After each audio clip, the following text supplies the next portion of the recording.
त्वमेव साक्षात् श्री महालक्ष्मी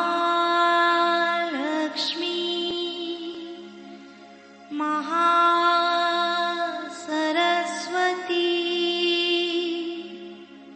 महाकाली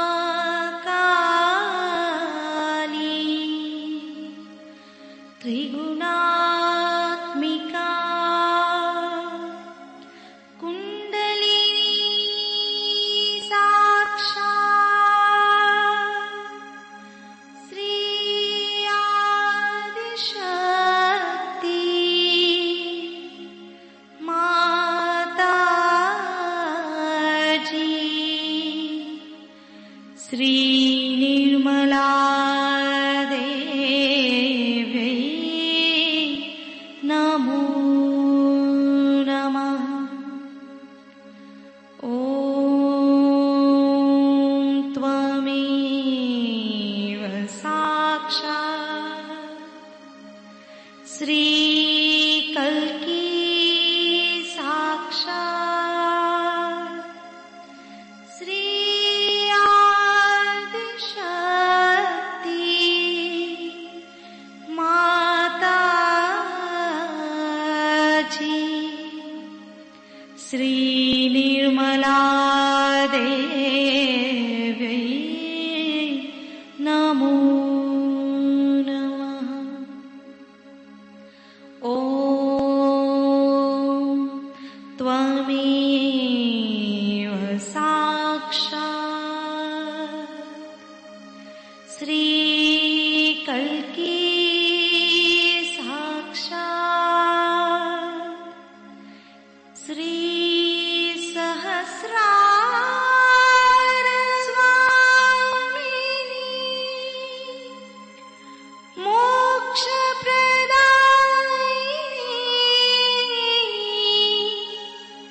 माताजी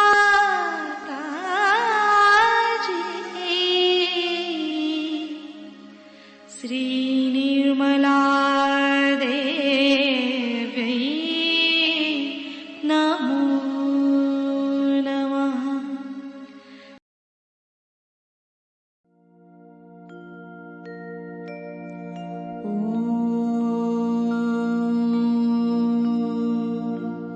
तमेव साक्षात्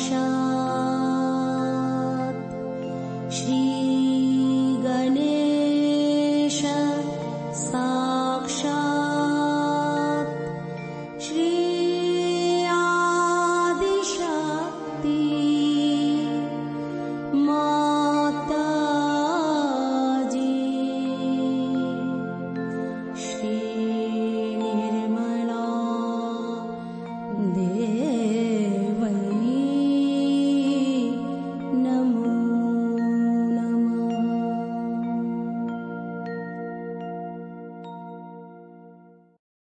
जय श्री माता जी।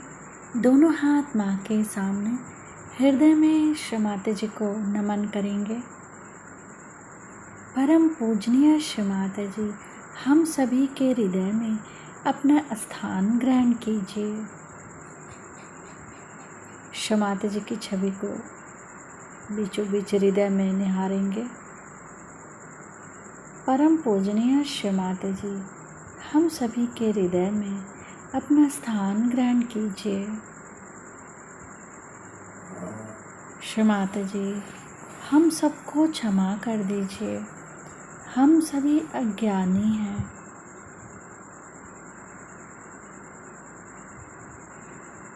श्री माता जी, हमारे इस हृदय में श्री जगदम्बा स्वरूप में संपूर्ण शक्तियों के साथ अपने श्री चरण कमल लेकर आइए।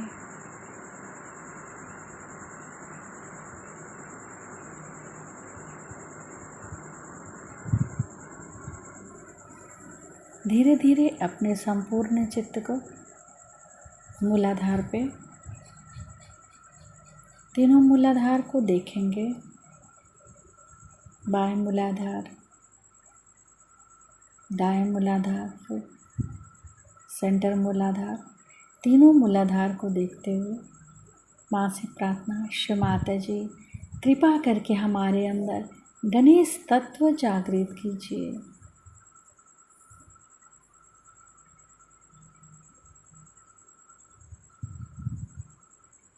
धीरे धीरे सुषुम्ना नाड़ी से अपने चित्त को उठाते हुए फ्रंट आज्ञा पे माँ से प्रार्थना, श्री माता जी मैंने सबको क्षमा कर दिया, अपने आप को भी क्षमा कर दिया। परम पूज्य श्री माता जी कृपा करके आप भी हमें क्षमा कर दीजिए।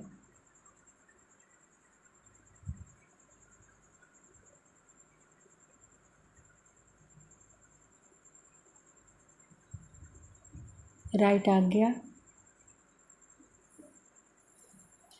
श्री माता जी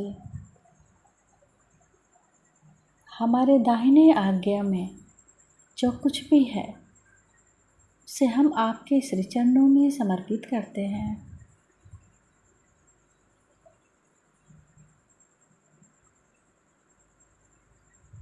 लेफ्ट आज्ञा,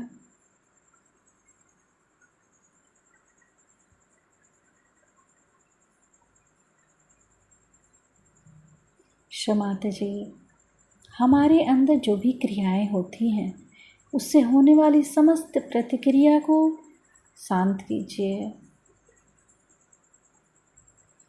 बैक आज्ञा, हे परमात्मा आपके शान के खिलाफ जाने अनजाने में जो भी गलती होती है उसके लिए हम हृदय से क्षमा मांगते हैं। कृपा करके हमारे अपराधों को क्षमा करें। श्री महागणेश मंत्र। ओम त्वमेव साक्षात् श्री महागणेश साक्षात् श्री आदि शक्ति माता जी श्री निर्मला देव्यै नमो नमः।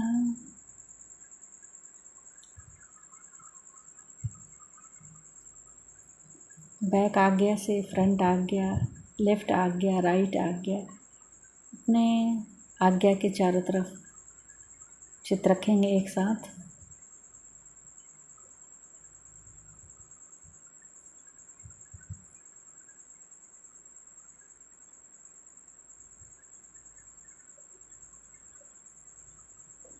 फिर अपने मूलाधार को फ्रंट आज्ञा से जोड़ेंगे, सेंटर मूलाधार को फ्रंट आज्ञा से जोड़ेंगे, मिलाएंगे।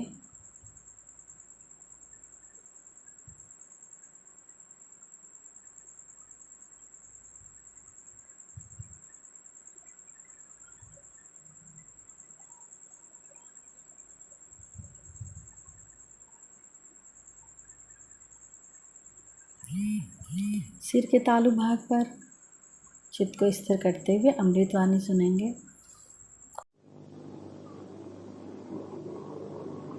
आज हम लोग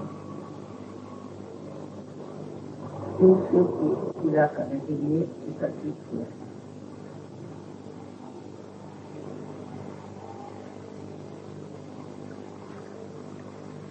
इसी के लिए कहा जाता है वो बहुत सरल है और एकदम भोले हैं, इसीलिए उनको जानना बहुत कठिन है।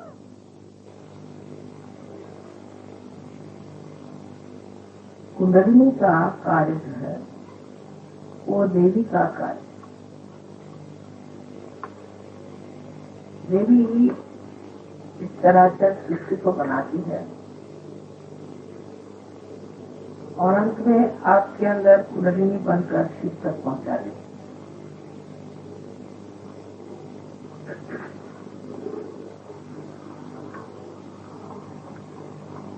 शिव का पूजन होते वक्त याद रखना चाहिए कि शिव के गुण धर्म हमारे अंदर विकसित हुए क्या है। इसलिए सबसे पहले कुंडलिनी की ही गति को समझ लेना चाहिए। जब कुंडलिनी का जागरण होता है तो सर्वप्रथम वो आपके शरीर को स्वस्थ करती है,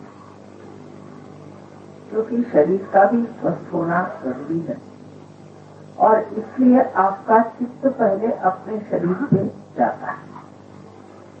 शुरुआत में सब यही बताते हैं कि मुझे ये तकलीफ मिली, ये शारीरिक तकलीफ मिली, यहाँ दुखता है, मुझे ये बीमारी।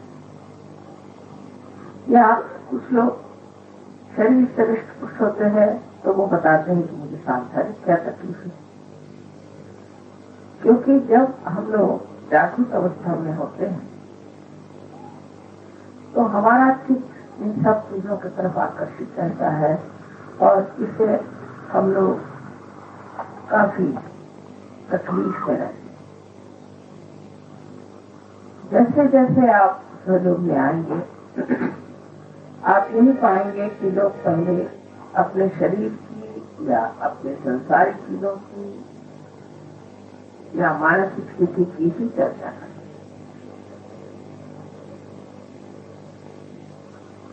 इसलिए पहले ये व्यवस्था की गई थी कि शरीर को पूरी तरह से त्याग दिया जाए, यानी उसके तरफ ध्यान न देना चाहिए और उसको कष्ट देना चाहिए। अगर आप पलट पे सोते हैं तो आप नीचे उतर के तखत से आप फिर हटाए, फिर आप जमीन पे, फिर आप पत्थर पे, फिर आप दलदल में सोए। ऐसे अनेक तरह से शरीर को पक्का बनाया जाता है, इससे शरीर बाद में कोई तकलीफ न दे। शरीर का आराम किसी भी तरह से मान्य नहीं किया जाता। जैसे अगर एक रात जागरण हो गया तो तकलीफ हुई तो फिर 7 रात जागरण, फिर तकलीफ हुई तो 24 रात जागरण। इसी प्रकार खाने पीने सर मनुष्य को खाने की बहुत लालसा है, तो आप 1 दिन उपवास करो, फिर आप 7 दिन उपवास करो, फिर आप 40 दिन उपवास करो। जो आपको चीज पसंद नहीं हो ऐसी चीज आप खाओ और बाकी सब चीज आप खाओ, यहाँ तक कि आप अन्न मत खाओ, सिर्फ फल मूल खाओ। फिर अगर आपको कपड़ों का बहुत शौक है तो आप सादे कपड़े पहने, फिर आप हल्के कपड़े पहने, फिर आप हिमालय पे जाओ और वहाँ पूरे कपड़े उतार के ठंड में आप ठहराओ। इसी प्रकार किसी को नखरा हो कि मुझे अच्छा घर चाहिए, मैं अच्छे घर के बगल नहीं रहूंगा, मुझे 4 किलो पास होना चाहिए, कपड़े ज्यादा आते हैं कि हम लोगों की इच्छाएं और प्रवृत्तियां बढ़ने अगर हमारा चित्र ज्यादा है तो कहा जाता था कि अच्छा ठीक है आप बड़े महल में रहते हैं तो अब आप आकर के पहले झोपड़ी में, फिर झोपड़ी में भी बाड़ा लगाते, उसमें भी वो अपने को असुरक्षित समझते। कहा जाता था अच्छा अगर इसमें आप अपने को असुरक्षित समझते हैं तो ठीक है आप जंगल में आ गए।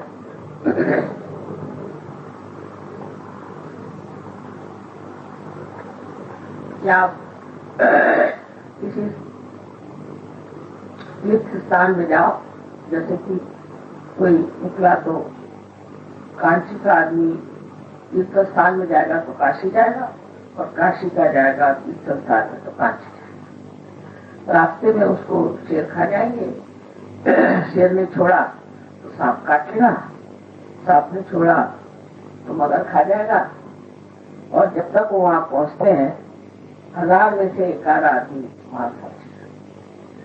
इस तरह से लोगों को छाटते छाटते और फिर उनको फिर आत्म साक्षात्कार की बातचीत।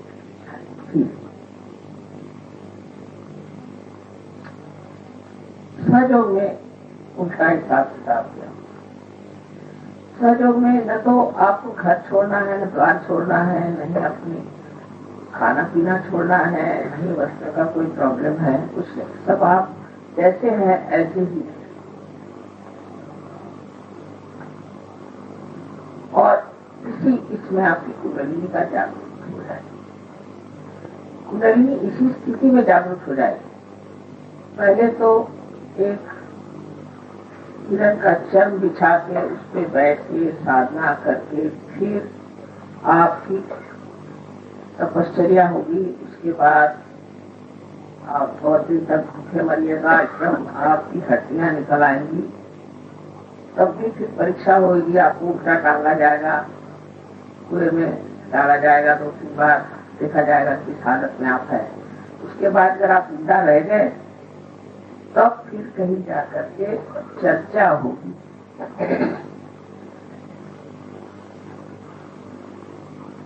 अब सहयोग में उल्टा कारवां। पहले तो हमने ऊपर का शिखर बना दिया, खोल दिया शिखर, सहस्त्रार खोल दिया, और सहस्त्रार खोल के अब कहा कि आप ही लोग अपने को ठीक करें। लेकिन तो भी हम लोग समझ नहीं पाते कि सहज योग बहुत ही कठिन चीज, इतनी सरल है उतनी कठिन। शंकर जी कहते हैं, क्योंकि हमारे अंदर अनेक नाड़ियां हैं और उन नाड़ियों को खोलने का एक तरीका है कि हमारा चित्त जो है वो इधर उधर न उठे। तो सहयोग में ये तो कोई नहीं बताते कि तुम खाना पीना छोड़ दो, उपवास करो और तुम जाके हिमालय में क्षण में बैठो, ये कोई नहीं बताता। लेकिन क्या करना चाहिए इससे हमारी प्रगति? सबसे पहले हमें अपनी तरफ अंतर मन करके विचार करना चाहिए कि ये मैं क्या करना। जैसे कि अब आप कहीं गए और आपने देखा कि आपको थोड़ी जगह नहीं मिली, तो फौरन आप शिकायत करना शुरू कर देंगे, माँ देखिए हम वहां पर जगह नहीं। उस वक्त ये सोचना चाहिए कि मैं से क्यों कह रहा हूं, क्योंकि मैं अपने शरीर के बारे में चिंता कर रहा हूँ कि मुझे सोने की जगह नहीं मिली, मुझे ठीक से जगह नहीं मिली, और मैं अपना चित्त इसी में डाले जा रहा हूँ।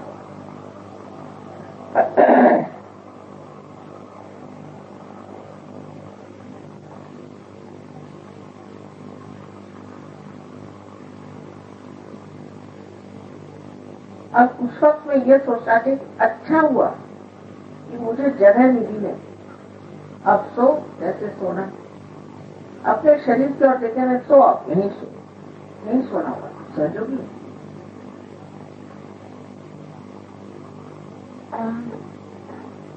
मुझे सोने के लिए अच्छी जगह क्यों चाहिए? दुनिया में कितने लोग हैं रात में सो जाते। तू कौन बड़ा भारी हो गया कि तुझे सोने के लिए अच्छी जगह चाहिए? और लोग तो खड़े खड़े भी सो जाते हैं, तू खड़े खड़े क्यों नहीं सोता? और फिर सोना भी क्या जरूरी है? अपने को समझता क्या है? ऐसे अपने शरीर से प्रश्न, एकदम आफत आ जाएगा कोई एक बार खाना न खाए। देखा है आफत आ जाती लोगों पर, कर एक बार खाना न,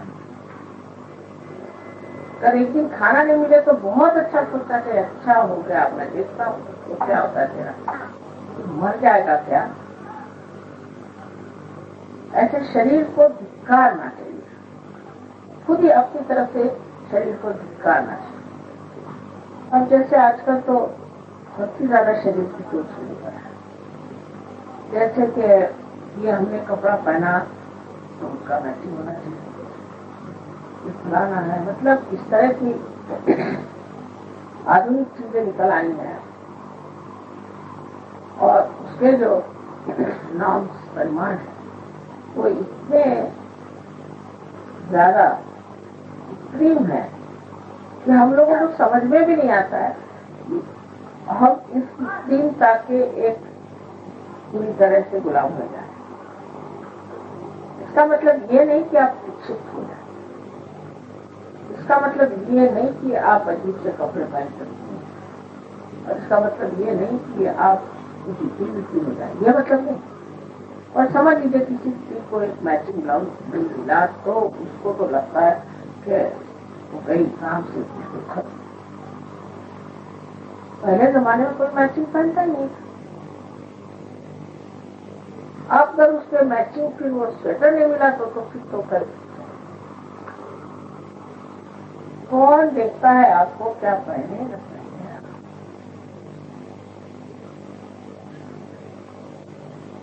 और ऐसे कौन आप देखने से कौन आप कोई ऐसी नीति है कि आपको देखने से किसी का कैसे खुल जाएगा, किसी का कोई जन्म खुल जाएगा, कोई ऐसी बात हो जाएगा, कुछ भी नहीं। उल्टे आपको देखने से तो कोई पकड़ जाएगा। कभी कभी तो मैं आँख झुका के चलती हूँ, लोग कहते हैं माँ तुम आँख क्यों झुकाती हूँ,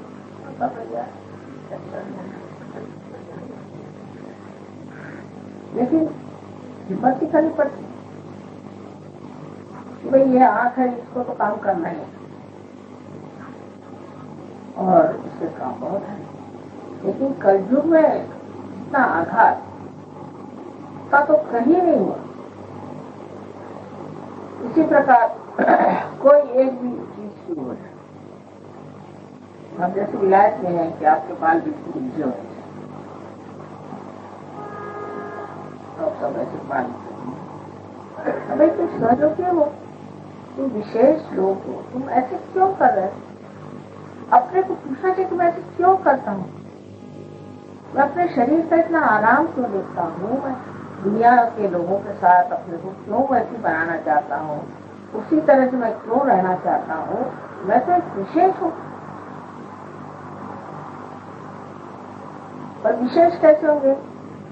अगर आप कहीं गए तो कमरे में सारे लोग पानी पीते, हम विशेष हैं। या कहीं भी बैठ के खाना खा लिया हाथ से, हम विशेष हैं।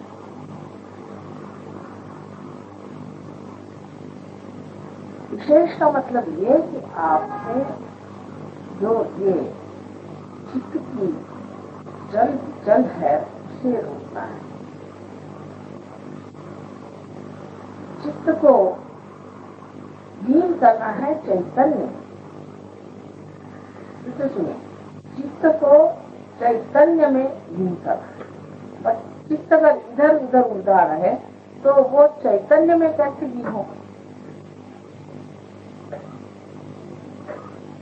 तो पहले तो इस शरीर को, इस मन की इच्छा है, मन की भी 50 इच्छा है। आपके हृदय में जहाँ शिव जी का वास है वहाँ 4 नाड़ियां हैं, उसमें से एक नाड़ी मूलाधार तक जाए और उससे आगे न। तो लोग ये कहते हैं इसकी क्या खराब है।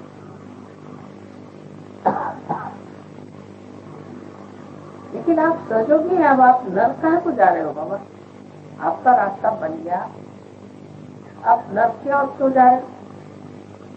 तो अपने और चित्त में ध्यान देना चाहिए कि मुझे ये वासना क्यों,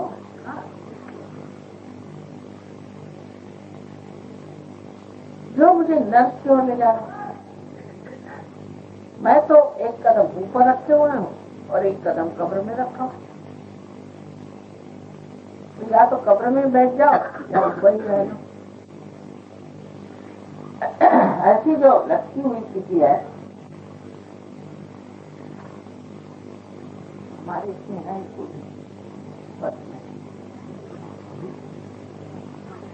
पढ़ते हैं साधक पढ़ेगा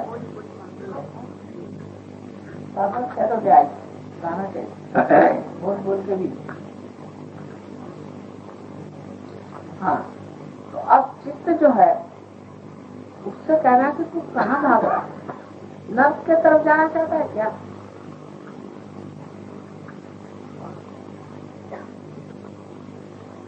उसकी दूसरी नाड़ी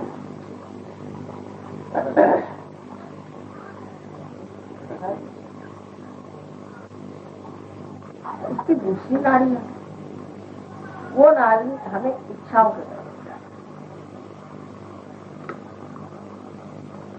इसीलिए बुद्ध ने साफ साफ कहा कि कोई सी भी इच्छा करना यही हमारे मृत्यु का कारण है। इसीलिए हम बुद्धि भी हो जाते हैं और इसलिए हम बीमार करते हैं, क्योंकि हमें इच्छा होती है, डिजायर रखते हैं, इच्छा हमारी बिल्कुल खत्म है। लेकिन वो खत्म नहीं,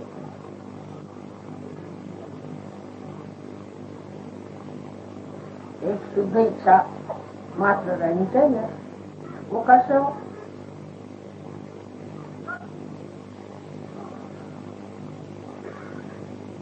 शुद्ध इच्छा इस तरह से हो सकती है कि आप सोचे मुझे इसकी इच्छा क्यों हो रही, इस इच्छा की ओर मैं क्यों दौड़ा जा रहा हूं। ऐसी मैंने अनेक इच्छाएं की, उससे मुझे क्या फायदा हुआ?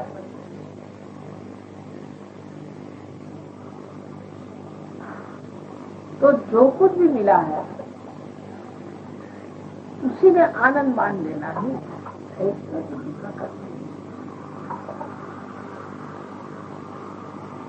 है। अब ये हुआ, किसी को इच्छा हुई कि भाई माँ के मुझको सामने जा, या किसी चीज की इच्छा हुई हम पहले वहां जाके खड़े, ऐसी इच्छा क्यों? क्योंकि अज्ञान में ये नहीं जाना माँ हर जगह जाने की जरूरत है।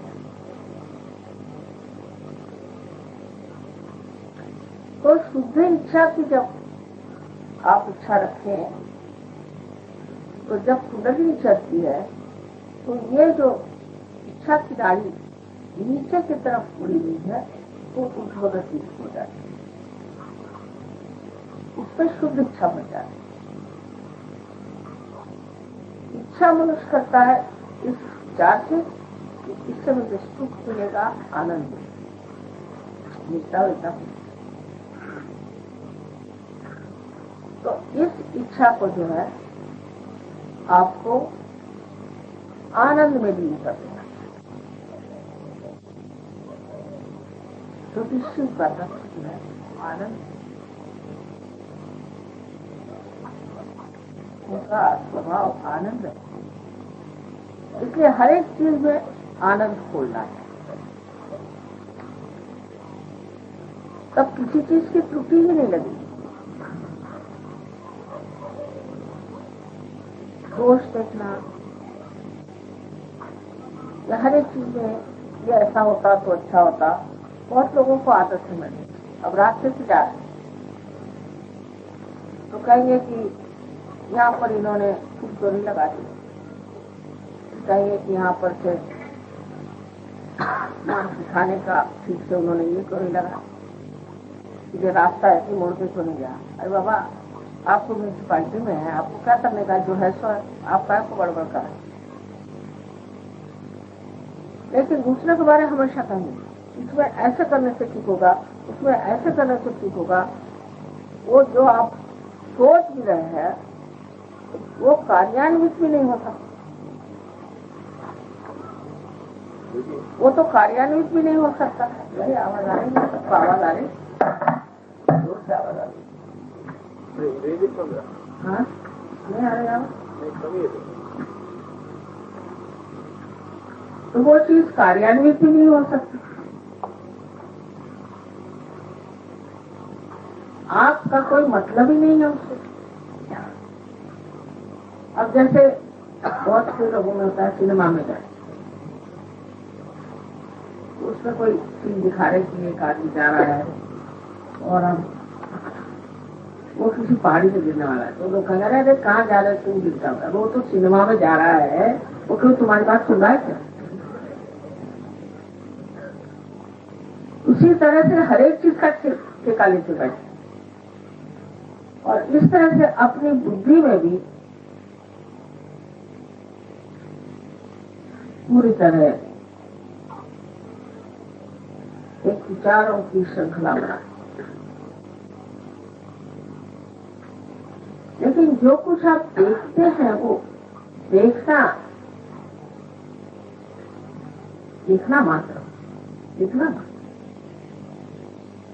तो निरीक्षण हो जाता है, एक कटाक्ष में भी निरीक्षण हो जाता है और चित्त सा आपके अंदर बन जाता है।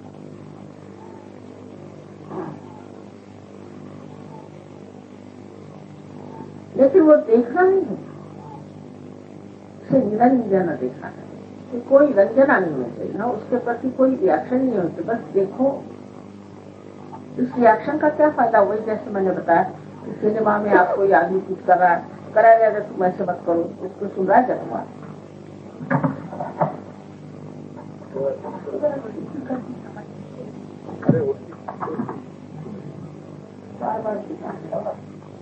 देखते हैं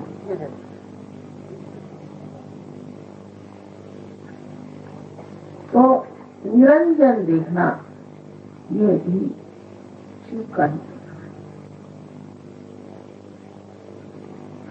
शिव के स्थान पर भी पहुंच गए और उनके मूर्ति के दर्शन भी हो गए, किंतु जब तक उनका प्रकाश हमारे अंदर नहीं आया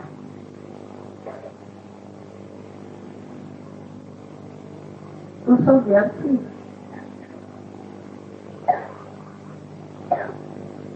अब तीसरी नाड़ी है, उसमें प्रेम होगा।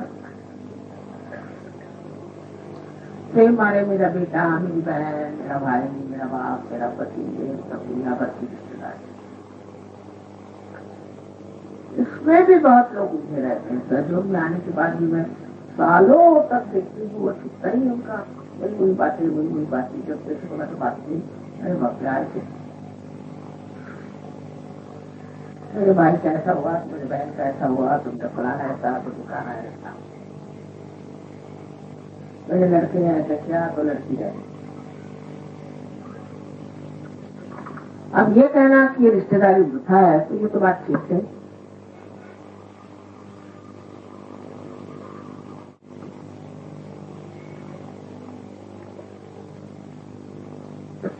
तो ऐसा मम्मा के अपने बच्चों के लिए किसी को मर्डर भी करते हैं, खर्च भी करते हैं,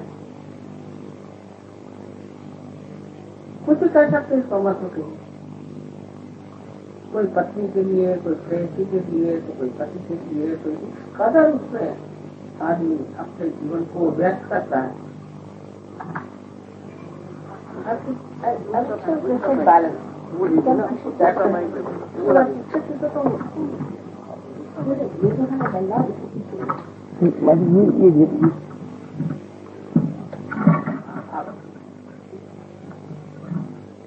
बैलेंस की बात है।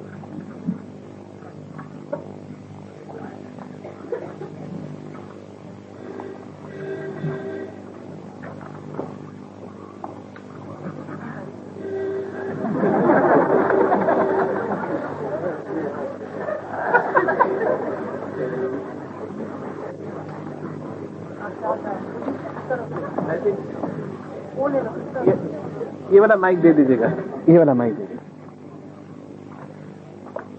आप ठीक है।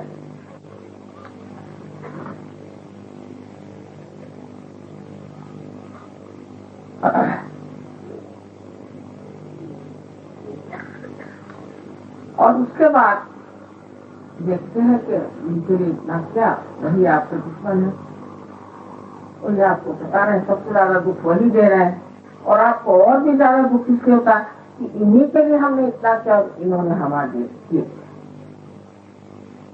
जब किसी के ऊपर जरा सा उपकार किया और उन्होंने आपको तकलीफ दी तो और भी दुख लगता है कि बाबा इसके लिए इतना करने पर इसने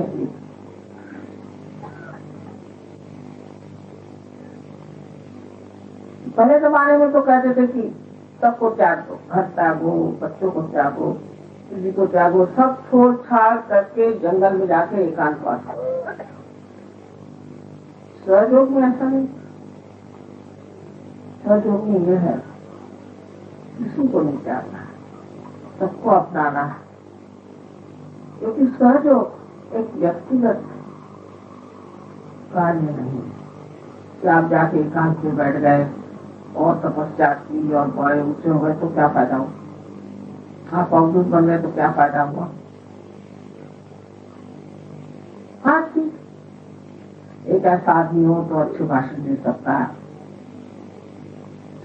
हो सकता है कि थोड़ी बहुत चैतन्य की भी वर्षा कर सकता है, पर उसे सारा संसार तो ठीक नहीं हो सकता। हमें तो सारे संसार को ठीक करना। तब ये सोचना कि मैं क्यों अपनापन सिर्फ थोड़े ही सीमित लोगों में रहता, और उसके भी वजह एक साथ थे वो पहले वो मुझे बहुत अच्छे लगते। मैंने कहा क्यों? पहले उनके बाल बहुत अच्छे थे। मैंने कहा क्या बाल अच्छे लगते कि वो अच्छे? तो कोई कहेंगे कि साहब वो उनका हमारे साथ बर्ताव, कोई अगर मीठी मीठी बातें करते तो वो अच्छे लगते हैं, कोई अगर ऐसे कपड़े पहनते तो वो अच्छे लगते हैं। फिर ये हमारे दिल्ली के रहने वाले हैं,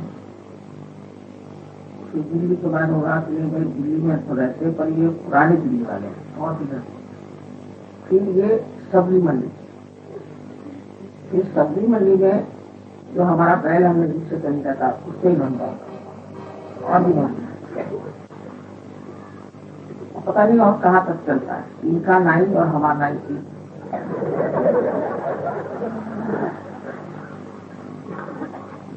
और बड़े गले मिलेंगे, वाह वाह वाह। अभी तो ये बम्बई वाले हैं, दिल्ली वाले हैं, ये फलाने हैं, दिखाने हैं। आप अब विश्व के नागरिक हो गए, अब कहाँ बम्बई और कहाँ दिल्ली और कहाँ मद्रास, ये अगर आपके दिमाग में अभी भी बैठा हुआ है तो अभी आप सहयोग को समझे।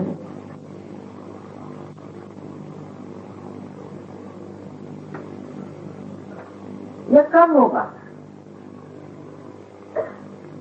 जब आपका ममत्व करुणा में ये होता है, करुणा में, क्योंकि करुणा के सागर, दया के सागर शिव है, ये करुणा में लीन होना है। तब फिर बराबर समझ में आएगा कि किसे क्या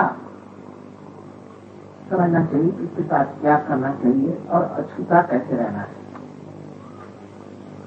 मैंने बहुत बार उदाहरण दिया है आपको कि एक पेड़ में पानी छोड़िए तो उसका जो सत्व उठता है वो पेड़ के हर शाखा में, हर पत्ते में, हर फूल में, फल में जाता है और लौट आता है, और नहीं लौटे तो वो उड़ जाता है। लेकिन जब वो एक फूली में फंस जाए तो वो पेड़ भी मर जाएगा और फूल भी मर जाएगा। तो जिसे निर्वाच्य प्रेम कहते हैं, तो देवी का एक वर्णन में कहा जाता है कि उनका प्रेम निर्वाच्य है, कि वो इसके लिए कुछ करती हैं तो फिर उन्हें यही ख्याल रहता कि ये कुछ किया गया या हुआ और इस तरह से क्यों किया और ऐसे नहीं करना चाहिए था या कुछ हो गया, खत्म, आप करो छोड़ो, वो चिपकता नहीं दिमाग। और रात दिन वही गुनगुन लगी नहीं रहे। कोई भी चीज में उलझता नहीं मन, क्योंकि वो करुणा में, करुणा के सागर में लीन हो गया। और करुणा के सागर में जो लीन हो जाता है वो बस, अब कोई आ गया उसको कोई तकलीफ करता, बाबा इसकी तकलीफ भी करता, अब वो जाकर के बाद में छुरा लेके भी आए चाहे कुछ करे, ये विचार नहीं आता। तकलीफ है ना, अब ठीक कर,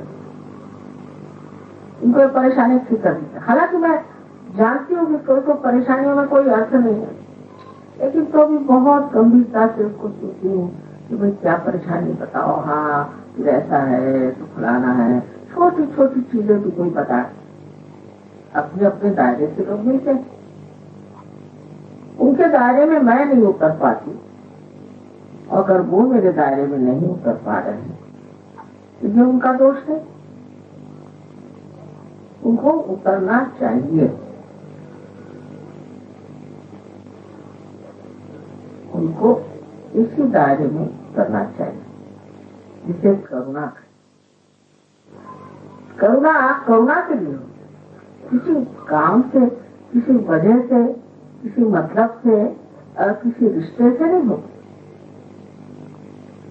कोई होगा बड़ा आदमी, कोई होगा छोटा आदमी, कोई होगा रास्ते पर बड़ा अधिकारी, कोई भी हो। करुणा ऐसी चीज है कि वो जैसे कि कहीं आपने देखा है कि समुद्र है, कहीं भी गड्ढा हो जाए पानी भर देगा, कहीं भी कोई त्रुटि हो उसको भर देगा। इसी तरह से करुणा का स्वभाव ही है कि उससे देखा कोई तकलीफ अच्छे से इसके आंसू पोंछ दो, उसके आंसू पोंछ दो, उसकी तकलीफ निकाल दो। और इसलिए नहीं कि कुछ उससे मांगना है, लेना है, क्या मतलब है, वो सिर्फ इसीलिए कि वो स्वभाव ही है। पानी का स्वभाव, सागर का स्वभाव, तो वो स्वभाव होने के लिए, स्वभाव भी शब्द कितना सुंदर है। स्व माने आत्मा और आत्मा का भाव। जब वो आत्मा का भाव आपके अंदर आ जाए, सिर्फ करुणा, फिर ये सब चीज टूट जाए। दिल्ली रहने वाले, बम्बई रहने वाले, फलाना ठिकाना कुछ याद नहीं है, उसका महत्व नहीं रहता। और हर आदमी क्या है वो जरूर आपको याद रहेगा, ये कौन है, इनकी कौन सी तकलीफ, एकदम देखते ही याद आ जाए। नजर आपकी कहाँ गई? नजर ये कर ढूंढ रही है कि ये दिल्ली वाला कौन है और फलाना कौन है और कलकत्ते वाला कौन है।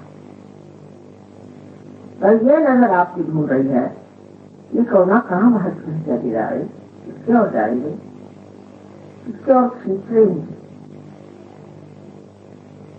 पता होगा कोई दूसरा आदमी है,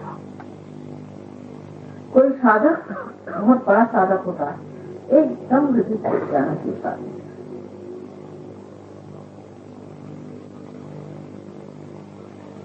और ये करुणा की सब आपको सुमति भी देती है और स्मृति भी देती है, मेमोरी देती है। क्योंकि जितनी निकटता करुणा से आती है उतनी किसी भी रिश्ते से नहीं आती। ऐसी विशेष चीज है करुणा। और इस करुणा में अपने को लीन कर लेना, इस ममत्व को लीन कर लेना, इस सहयोग में उन्नति का मार्ग है।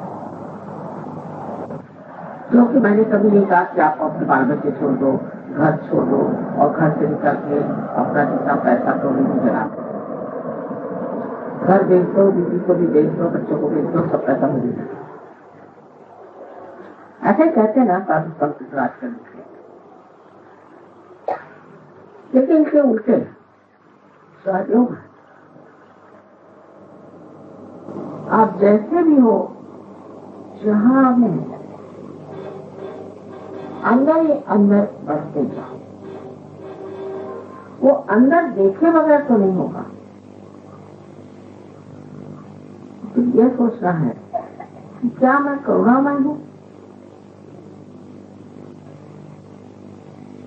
किसी को अगर कुछ है, अब उससे कहा कि भाई इस बार नहीं हो सकता, बहुत बुरा मान जाता। मैंने सारा ममत्व अपने बारे में, मुझे क्या मिलना है, मैं क्या पाऊंगा, मुझे क्या लाभ होगा, लेकिन ममत्व बाहर है। कौन किस दशा में कैसा भी, करुणा अपना रास्ता खुद ही ढूंढ लेती, बड़े सुंदर सा और बड़ा आनंददायी है। करुणा का पाना, उसमें बहना और करुणा में अनेक तरह के कार्य होना आनंददायी तो है, लेकिन उस आनंद में लोभ नहीं होता कि ये आनंद मैं बार बार पाऊं। उसकी प्रचिति की कॉन्शियसनेस नहीं होती।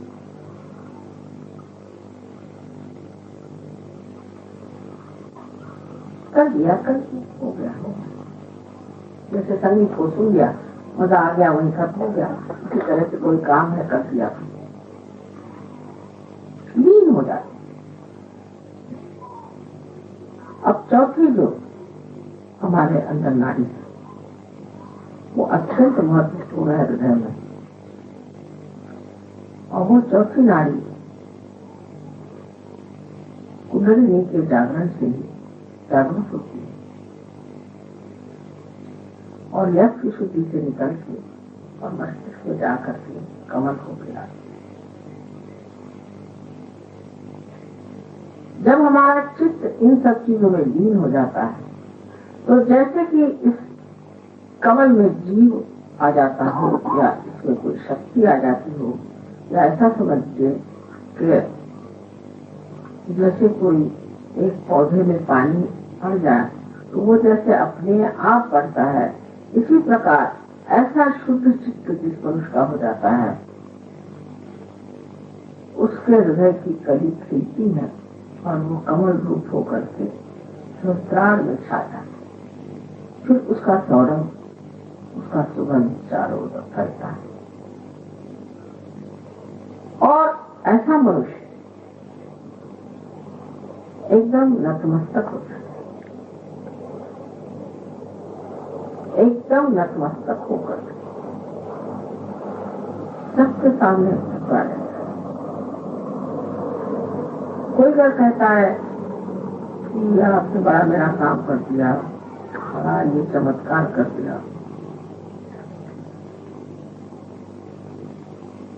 तो वो चीज छूटी नहीं।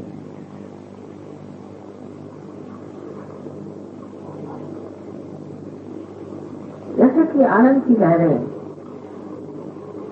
बाहर की ओर तट पे जाकर नाच करती हैं, किंतु वापस नहीं लौटती। उसी प्रकार जिस मनुष्य की यह स्थिति हो जाती है, उसका सारा कार्य बाहर नाच करता है, आवाज करता है, उसका असर बाहर दिखाई देता है, तट पर।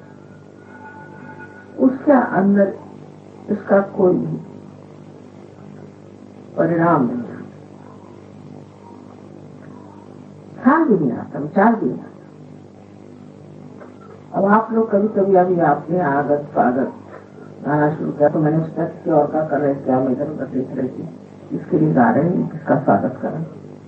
मुझे डर लगता है कभी मैं भी आपके साथ गाने लगता, क्योंकि आप लोग मेरा जय जयकार करते हैं, तब तो मुझे बहुत ज्यादा डर लगता है कि मैं भी नहीं गई जय माता जी शुरू कर।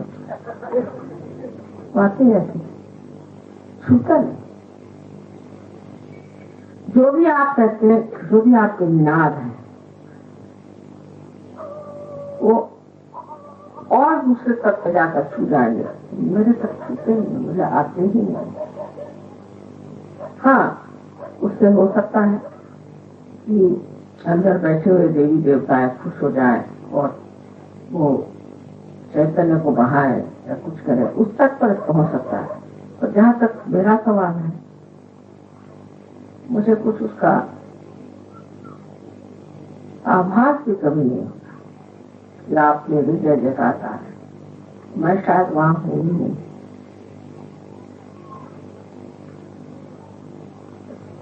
यह दशा शायद अभी इतनी पोषक न हो आप लोगों के लिए, लेकिन एक बात जरूर है कि आप जब स्तुति गाते हैं, देवता खुश होते हैं, आपके अंदर के देवता भी प्रसन्न हो जाते हैं और आपके लिए अनंत राशि से, अनंत नारियों से कितने सुखी तेज पुंज ऐसे प्रकाश की किरण आपके अंदर छोड़ते हैं। आपने फोटोग्राफ से देखा होगा, इतनी मेहनत करते हैं आप, तो आपके लिए भी बहुत आवश्यक है। वो जब इतनी हमारी मेहनत कर रहे हैं तो हमें भी इस शुद्धता को पाना है। तो पहले जो शरीर हम इसको धिक्कार रहे हैं, जिसको हम मान नहीं रहे हैं, वही शरीर जा करके एक यज्ञ हो जाता है। यज्ञ मैंने ऐसे कि अब हमारा शरीर है, हो रही तकलीफ, तो ये तो तकलीफ होनी है क्योंकि यज्ञ है ना। अच्छी बात, जैसे कि काष्ठ का जलना यज्ञ में जरूरी है, उसी तरह इस शरीर का भी जलना यज्ञ में जरूरी है। लेकिन सहयोग में सबसे बड़ी बात यह है कि ये जो कृतयुग शुरू हो गया आपके गुरु पुण्य से, आपको बहुत तकलीफ तो कुछ होती नहीं, खास सब सामने जाके खड़ी हो जाती, तब साक्षात्कार होते रहता है। आप कहते हैं चमत्कार हो रहा है, सब चीज आपको सुलभ में मिल जाती, बहुत से काम आपके सरल सहज हो जाते। शोभना सुलभ गति कहा जाता है कि आपके शोभायमान इस तरह से जीवन में अत्यंत सुलभता से आप प्राप्त करते। कोई भी अशुभ काम करने की, अशोभनीय काम करने की जरूरत, तो ये एक तरह की बड़ी सूक्ष्म माया है कि उसमें यह नहीं सोचना चाहिए कि ये सब सारे चमत्कार हमारे लिए इसलिए हो रहे हैं क्योंकि हम कोई बड़े भारी जोगी हैं, लेकिन ये सोचना चाहिए कि ये चमत्कार इसलिए हो रहे हैं कि हमारे अंदर विश्वास परमात्मा के प्रति, शिव के प्रति और गरीब के प्रति दृढ़ हो रहा है, इसलिए चमत्कार हो रहा है। और इसको दृढ़ता करने का कार्य यही है कि हम अपने चित्त को शुद्ध करें, क्योंकि शिव चित्त को, उनके चित्त की शक्ति को चित्त कहते हैं। वो चित्त है, चित्त है माने कि जो चैतन्य चारों तरफ आप जानते हैं, उस चैतन्य का जो चित्त है वो शिव का प्रसाद है, वो शिव का तत्व है। हमारे सारे संसार में उनका चित्त फैला हुआ। और जब आप कहते हैं कि चमत्कार हो गया, ये चीज घटित हो गई, तब ये जान लेना चाहिए कि ये जो चित्त है उसे हम चित्त कहते हैं, उससे कार्य अणु रेणु हर चीज में उनका चित्त है। लेकिन चित्त का मतलब ये होता है कि वो साक्षी है, देख रहे हैं। चित्त का मतलब होता है वो साक्षी है, देख रहे हैं। और कार्यान्वित जो है वो ब्रह्मचर्य है। लेकिन जैसे कि संगीतकार जब आपने कल देखा या जब देखते हैं, वो सामने को देख करके बजाता है,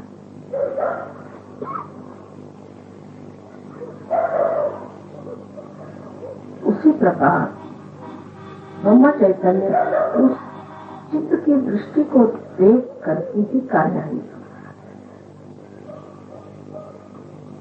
उस दृष्टि को उस चित्ती को ब्रह्म चैतन्य जानता है और वो इस कार्य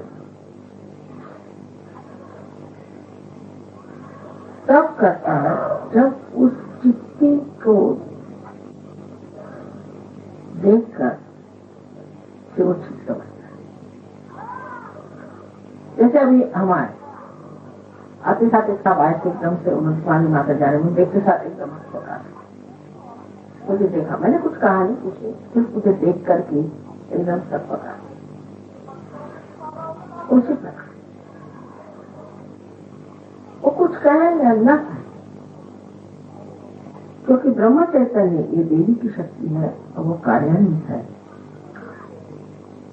और वो उस देखने वाले को जानती है और उस शक्ति की पूरी समय यही लीला है कि उस एक देखने वाले को खुश रखना है। इसलिए कभी कभी आप कहते भी हैं कि मां ऐसे गड़बड़ क्यों हो गया, वहां इसलिए हो गया कि वो जो चित्ती थी उसका रूप बदल गया।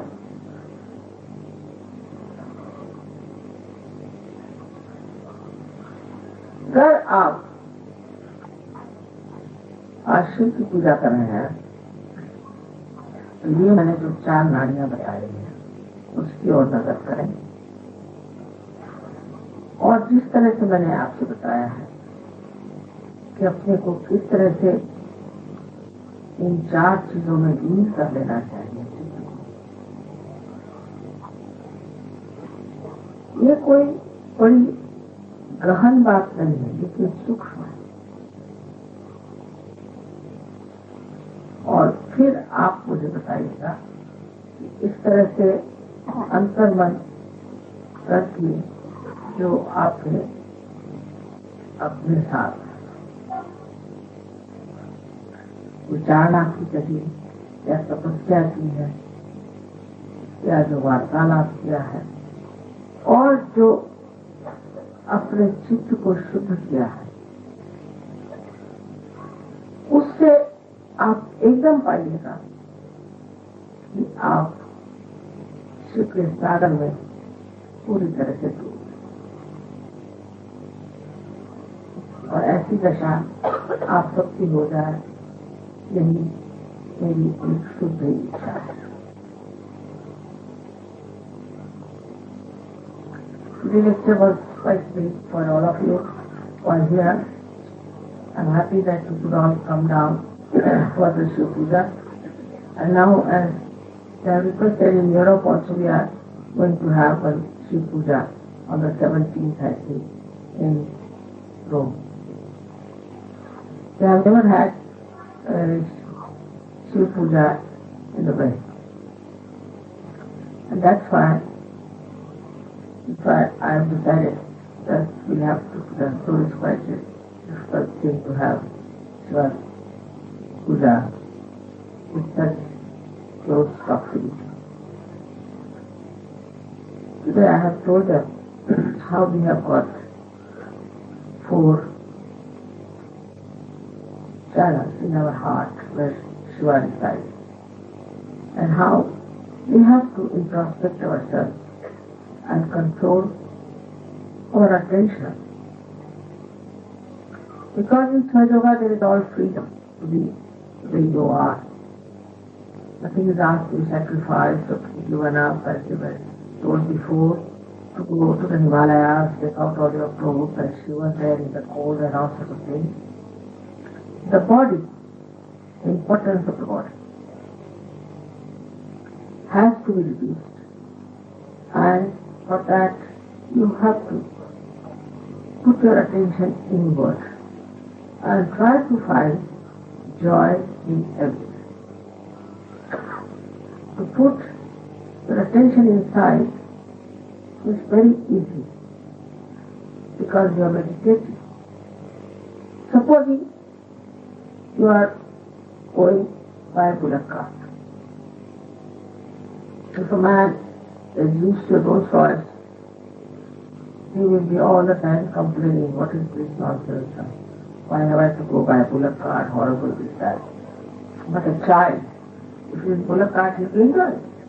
What a nice thing, you're jumping up and down, very nice. How the bullocks are running, beautiful. You can watch everything so carefully outside.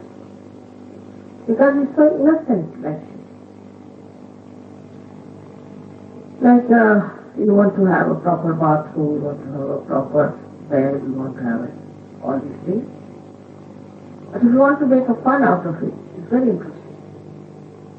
Once I went to Lucknow, I went to stay in the reservation apartment. And they had only one pot, so it was not so rich.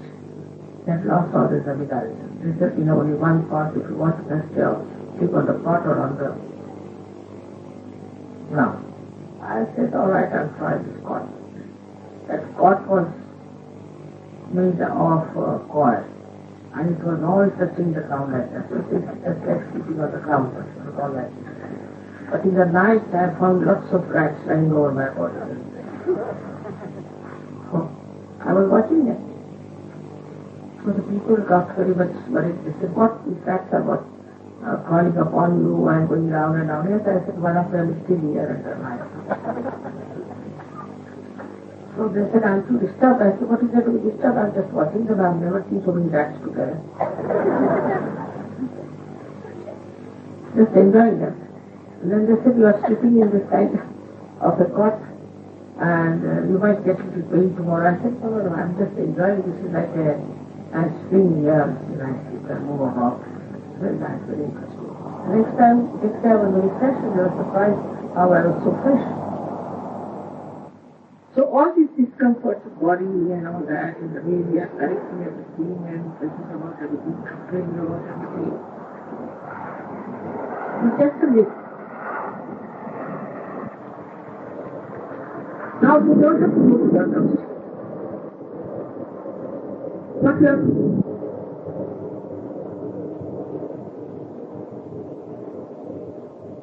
Surrender all these things into the ocean of joy, or dissolve into the ocean of joy. All these comforts.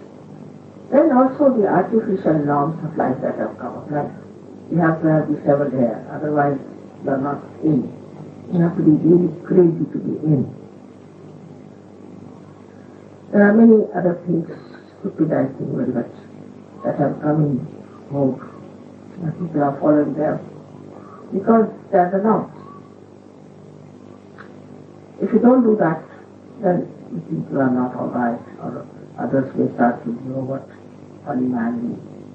That doesn't mean you should be funny or you should be hippie or anything.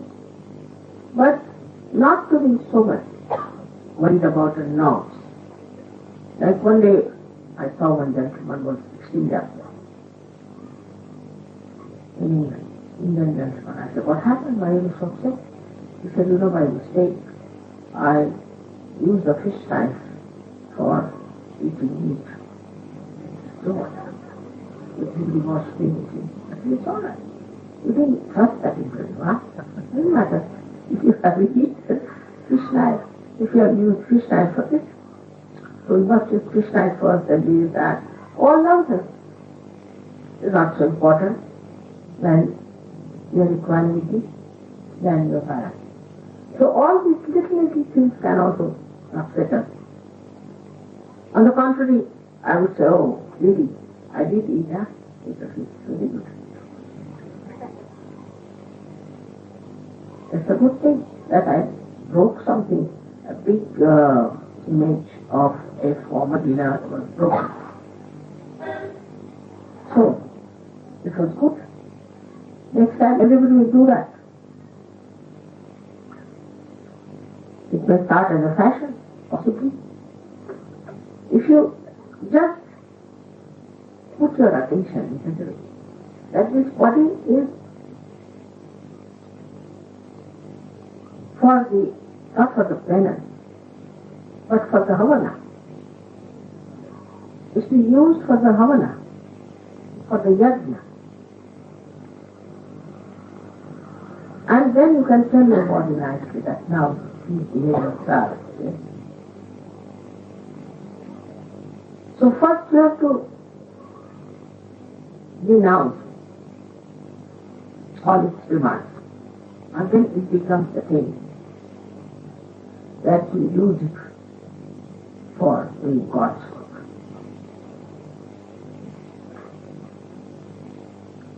I must say, compared to Indians, Westerners are much better in this. I must say.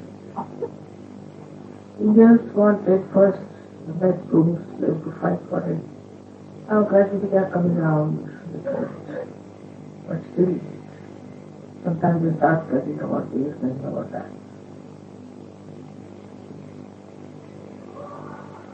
But that way, I don't know how, but I must say in the West, or even in Australia, people are not so much bothered about this. I remember once, we had gone to Ganpati for a long time back, and there were no arrangements for sleeping, because the MPG said not take it. They said we'll do it next day. So many of us just went to the seashore and slept there. We thoroughly enjoyed it because we really enjoyed it.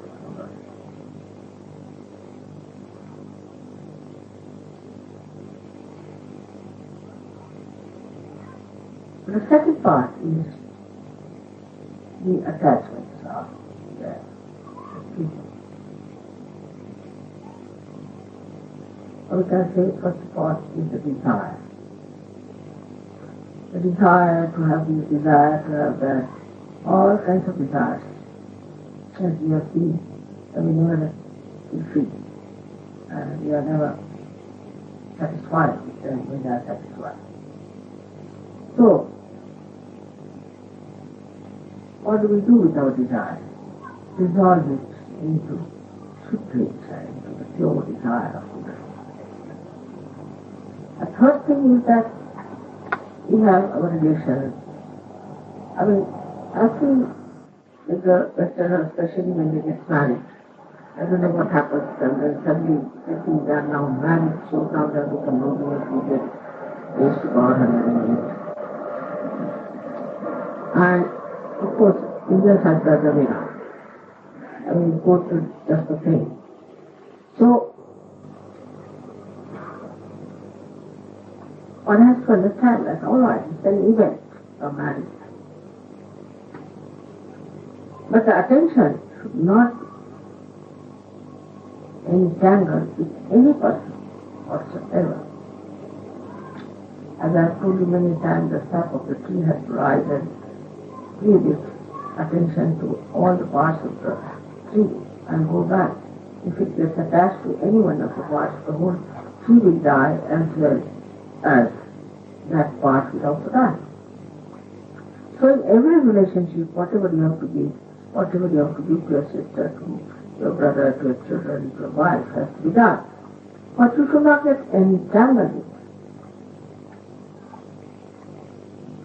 So what do we do with our attachment? Dissolve it in compassion. And compassion is like sea. The nature of the compassion is it fulfills all the teachings, all the balance, all the defects. Just runs it. The fourth one is the one which is for your attention. When your attention is so pure, then it nourishes its fourth channel, which blossoms, rises through your electricity, goes into your sahasrara, and becomes a lotus of fragrance. Then sahasrara starts giving the fragrance of the heart. That's how the combination of the heart and the brain takes place. So this attention itself is the power of Shiva. The attention which we call as chitta. And this attention is present in every comma of the all-pervading power, the Chaitanya. And this attention is respected when these Chaitanya commas go into action. While this attention is quiet, just watch, just see. Doesn't react, but they see the attention as it is. Just watch it, and they know what it is. Accordingly they act. So Shiva is just a spectator watching the work of the goddess. He's the only spectator. And if he gets angry, and if he sees that human beings are not respectful to his power, then he comes into action and destroys the whole work of the goddess. So it is important that you also join hands, work down